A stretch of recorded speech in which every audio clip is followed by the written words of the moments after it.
அஸ்ஸலாமு அலைக்கும். Welcome back to my channel. இன்றைக்கி நம்ம சேனலில் எங்கள் ஊர் ஸ்பெஷல் நெய்ச்சோறு, கத்திரிக்காய் பச்சடி, பருப்பு, சிக்கன் கிரேவி எப்படி செய்யுதுன்னு பார்க்கலாம். ஃபஸ்ட்டு நெய்ச்சோறு செய்கிறதுக்கு தேங்காய் பால் ஒரு மீடியம் சைஸ் தேங்காய் பால் எடுத்து வச்சுட்டு அதில் வந்து பச்சை மிளகா 3, சின்ன வெங்காயம் கொஞ்சம் ஒரு கை நிறைய போட்டுக்கோங்க, மல்லி இலை, புதினா இலை, ஒரு 2 தக்காளி கட் பண்ணி வச்சுருக்கோம், அதையும் உள்ளே சேர்த்துக்கோங்க. இந்த தேங்காய் பால் வந்து தண்ணி அளவு வந்து நம்ம வந்து ஒரு கப் ரைஸ் எடுத்தோன்னா 2 கப் ஆஃப் வாட்டர் சேர்த்து அந்த அளவுப்படி நீங்கள் தேங்காய் பால் அதில் ஊற்றிக்கோங்க.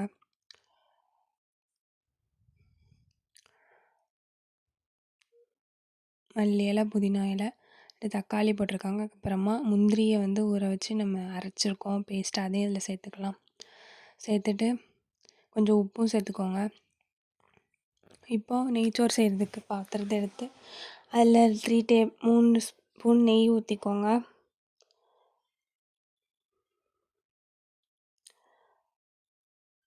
நெய் நல்லா சூடாகட்டும்.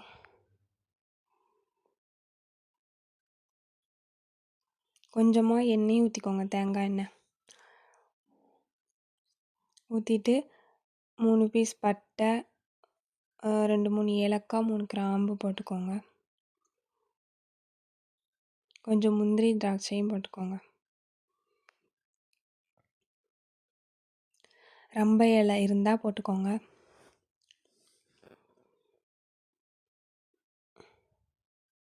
ஒரு 3 பல்லாரியை நம்ம கட் பண்ணி வச்சுருக்கோம், அதை போட்டு வதக்கிக்கோங்க. அதை வந்து நீங்கள் ரொம்ப கோல்டன் ப்ரௌனாக வதக்கிடக்கூடாது. எப்போவுமே நெய்ச்சோறுக்கு கொஞ்சம் லைட்டாக வதக்கினா போதும். இப்போ இஞ்சி பூண்டு பேஸ்ட் இப்போ இந்த அளவுக்கு வதங்கினோன்னே 2 டேபிள் ஸ்பூன் ஆஃப் இஞ்சி பூண்டு பேஸ்ட் போட்டுக்கோங்க.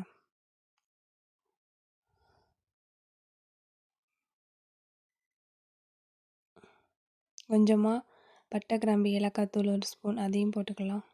போட்டு கொஞ்சம் வதக்கிக்கோங்க.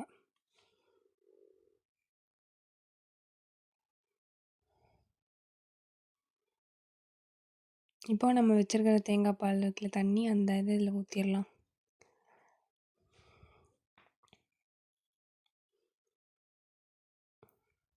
ஊற்றிட்டு கொஞ்சமாக தண்ணி இந்த அளவுக்கு நுர கூடினோன்னா அரிசி போட்டுருங்க.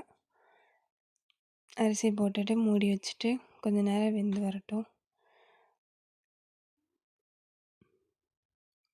இந்த அளவுக்கு வந்த உடனே நம்ம வந்து கிளறி விட்டுக்கலாம். கிளறி விட்டுட்டு தண்ணி இந்த அளவுக்கு வந்த உடனே நம்ம தம் போட்டுக்கலாம். தோசைக்கல் வச்சு மேலே பாத்திரத்தை வச்சு தம் போட்டுக்கோங்க, மூடி போட்டு. இப்போ சூப்பரான நெய்ச்சோறு ரெடி. நெக்ஸ்ட்டு பருப்பு போடலாம். எங்கள் ஒரு ஸ்டைல் பருப்பு. பருப்பில் வந்து ஃபஸ்ட்டு பூண்டு பல் 5 6, 2 3 சின்ன வெங்காயம், பச்சை மிளகா, கருவேப்பிலெல்லாம் போட்டுக்கோங்க.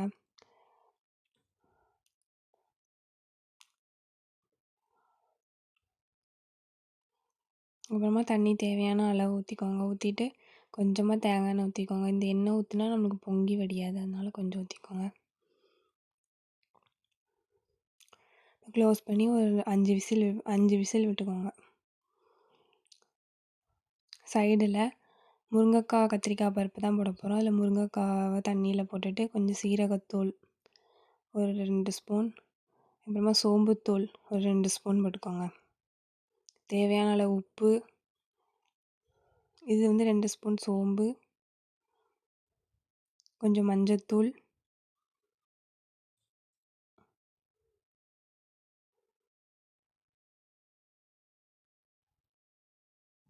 அப்புறம் கொஞ்சம் மிளகாய்த்தூள். இதெல்லாம் போட்டுட்டு நல்லா முருங்கைக்காவை வேக வச்சுக்கோங்க.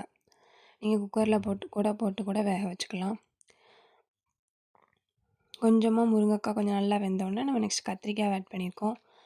கத்திரிக்காய், அப்புறமா தக்காளி, இதையும் போட்டு நல்லா வேக வச்சுக்கோங்க. அப்புறமா மாங்காய், இந்த ஸ்டேஜில் மாங்காவும் போட்டுக்கோங்க. வெந்த உடனே நம்ம பருப்பு இருக்குல்ல, அந்த பருப்பில் அதையும் மிக்ஸ் பண்ணிடலாம். மிக்ஸ் பண்ணிவிட்டு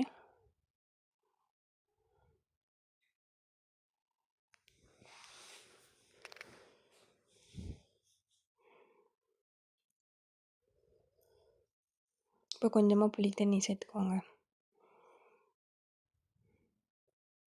இப்போ தாளிப்பு சேர்க்க போகிறோம்.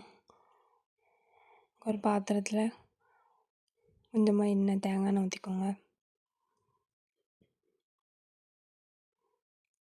கொஞ்சமாக கடுகு, காஞ்ச மிளகா ஒரு 2 காஞ்ச மிளகா, உளுந்தம்பருப்பு எல்லாம் போட்டு நல்லா தாளிச்சுக்கோங்க.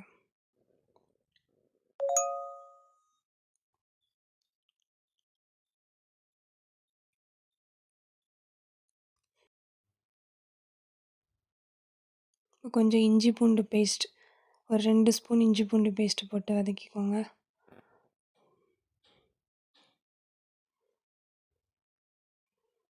கொஞ்சமாக அந்த தூள் இருக்குல்ல, பட்டை கிராம்பு ஏலக்காய் தூள், அது 1 ஸ்பூன் அதுவே சேர்த்துக்கலாம். சேர்த்துட்டு நல்லா அதை வதக்கிக்கோங்க.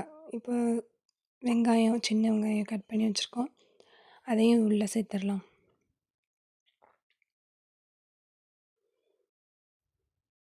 இதையும் சேர்த்து நல்லா வதக்கிக்கோங்க.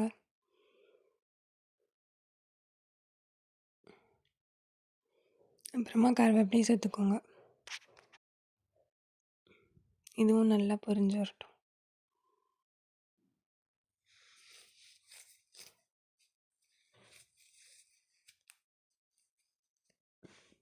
அப்புறமா நம்ம பருப்பு இருந்ததில் அது இதில் ஊற்றி மிக்ஸ் பண்ணிட்டோம்னா எங்கள் ஊர் ஸ்டைல் பருப்பு ரெடி. லாஸ்ட்டாக மல்லி இலை தூவிக்கோங்க.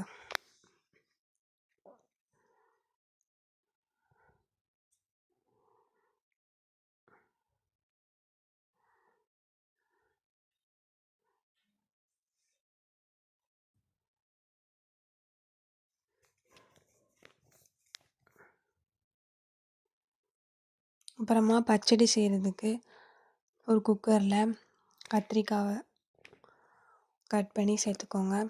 இது வந்து பச்சடி, கத்திரிக்காய் பச்சடி. கத்திரிக்காய் 2 3 பச்சை மிளகா, தக்காளி ஒரு 4 தக்காளி, பழுத்த தக்காளி, மாங்காய் 2 3 4 5 பீஸ் மாங்காய், கொஞ்சமாக சின்ன வெங்காயம், கொஞ்சம் மல்லி இலை எல்லாம் போட்டு குக்கரில் போட்டு வேக விட்டுக்கோங்க. ஒரு 2 3 விசில் வரட்டும். இப்போது அதை நல்லா கடையுங்க.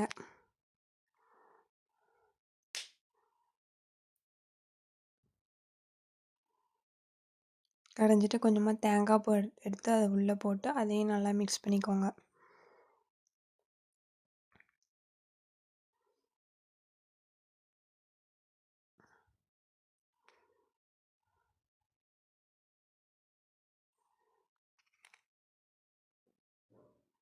இந்த அளவுக்கு நல்லா மசிஞ்சு வரணும். அந்த கத்திரிக்காய் எல்லாமே மசிஞ்சிடணும். இப்போ கொஞ்சமாக புளி தண்ணி சேர்த்துக்கோங்க. புளி தண்ணி வந்து புளிப்பு ஏற்கனவே இருக்கான்னு செக் பண்ணிவிட்டு கொஞ்சமாக சேர்த்துக்கோங்க. இப்போ அதுக்கு தாளிப்பு ரெடி பண்ண போகிறோம். பாத்திரத்தில் தேங்காய் எண்ணெய் ஊற்றிக்கோங்க.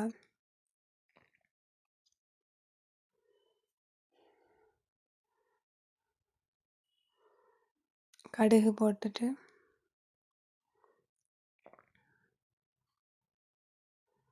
கடுகு, காஞ்ச மிளகா எல்லாம் போட்டு தாளிக்க போகிறோம். காஞ்ச மிளகா போட்டுக்கோங்க ஒரு 2.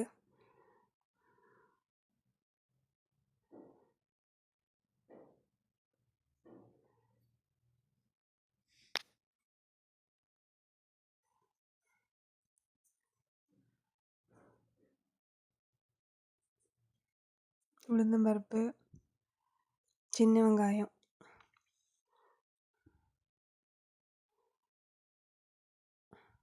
எல்லாத்தையும் போட்டு நல்லா வதக்கிக்கோங்க.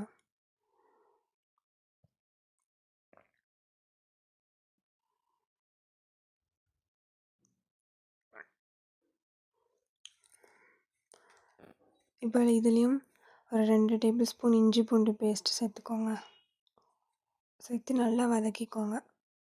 அதே மாதிரி பட்டை கிராம்பு ஏலக்காய் தூள் அரைச்சி வச்சுருக்கோம்ல, அதுவும் ஒரு ஸ்பூன் போட்டுக்கோங்க. கொஞ்சமாக கருவேப்பிலை சேர்த்துக்கோங்க. இப்போ நம்ம குக்கரில் வச்சுருந்த அந்த இதில் ஊற்றிட வேண்டியது தான் கத்திரிக்காய். இதை ஊற்றிட்டோன்னா நமக்கு அவ்வளோதான், சூப்பரான கத்திரிக்காய் பச்சடி ரெடி.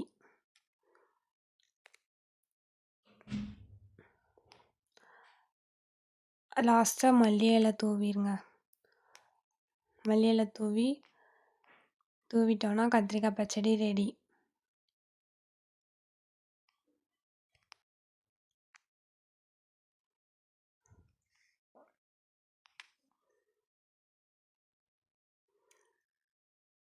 நெக்ஸ்ட்டு கறி குழம்பு எப்படி செய்யுதுன்னு பார்க்கலாம். அதுக்கு ஒரு குக்கர் எடுத்து அதில் தேங்காய் எண்ணெய், நல்லெண்ணெய் தேவையான அளவு ஊற்றிக்கோங்க. நல்லெண்ணெய் ஊற்றிக்கோங்க தேங்காய் எண்ணெயில்.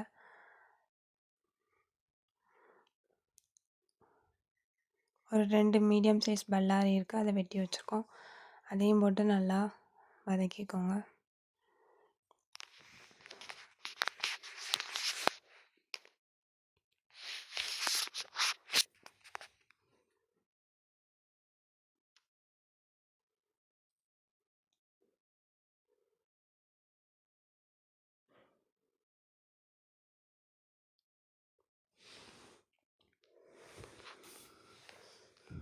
நல்ல வெங்காயம் இந்த அளவுக்கு வதங்கி வரட்டும். இப்போ இஞ்சி பூண்டு பேஸ்ட்டு சேர்த்துக்கோங்க. ஒரு 2 ஸ்பூன் இஞ்சி பூண்டு பேஸ்ட் சேர்த்து அதையும் வதக்கிக்கோங்க.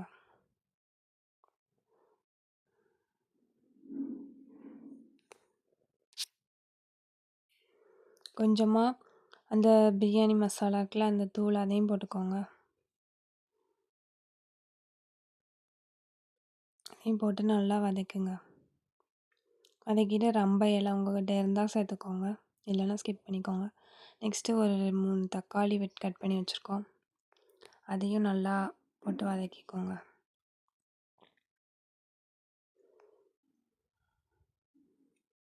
நல்லா வதங்கட்டும். வதங்கினோடனே மிளகாய் தூள் உங்கள் காரத்துக்கு ஏற்ற மாதிரி சேர்த்துக்கோங்க. சேர்த்துட்டு சிக்கன் சேர்த்துக்கிடலாம். சிக்கன் சேர்த்துட்டு நல்லா மிக்ஸ் பண்ணிக்கோங்க.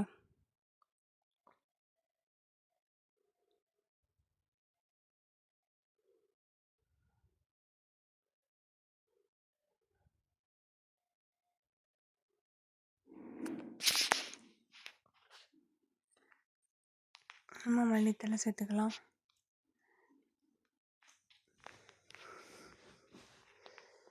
மல்லி புதினா எல்லாம் தூவிக்கோங்க. தூவி நல்லா அந்த சிக்கன் நல்லா வதக்கிக்கோங்க. கொஞ்சம் நேரம் அது வதங்கணும். எங்களுக்கு குக்கர் பத்தலை, நாங்கள் மாற்றிட்டோம். அடுத்தது நீங்கள் கறி மசாலா, மட்டன் கறி மசாலா வீட்டிலேயே அரைச்ச மசாலா, அதை ஒரு 4 ஸ்பூன் போட்டிருக்கோம். போட்டு நல்லா இதை கரைச்சி சைடில் வச்சுக்கோங்க. வச்சுட்டு நம்ம அதில் இதை ஊற்றணும். இது கொஞ்சம் நல்லா தண்ணி இது நல்லா வதங்கின உடனே அந்த தண்ணி இதில் ஊற்றணும். இதை கரைச்சி வச்சுருக்கோம்ல தண்ணி, இதை அதில் ஊற்றிட வேண்டியதான்.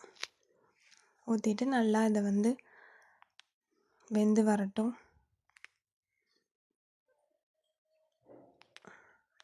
வெந்து வந்தோடனே லாஸ்ட்டாக தேங்காய் அரைச்சி கொஞ்சமாக தேங்காய் அரைச்சி சேர்த்துனோன்னா சூப்பரான சிக்கன் குழம்பு ரெடி.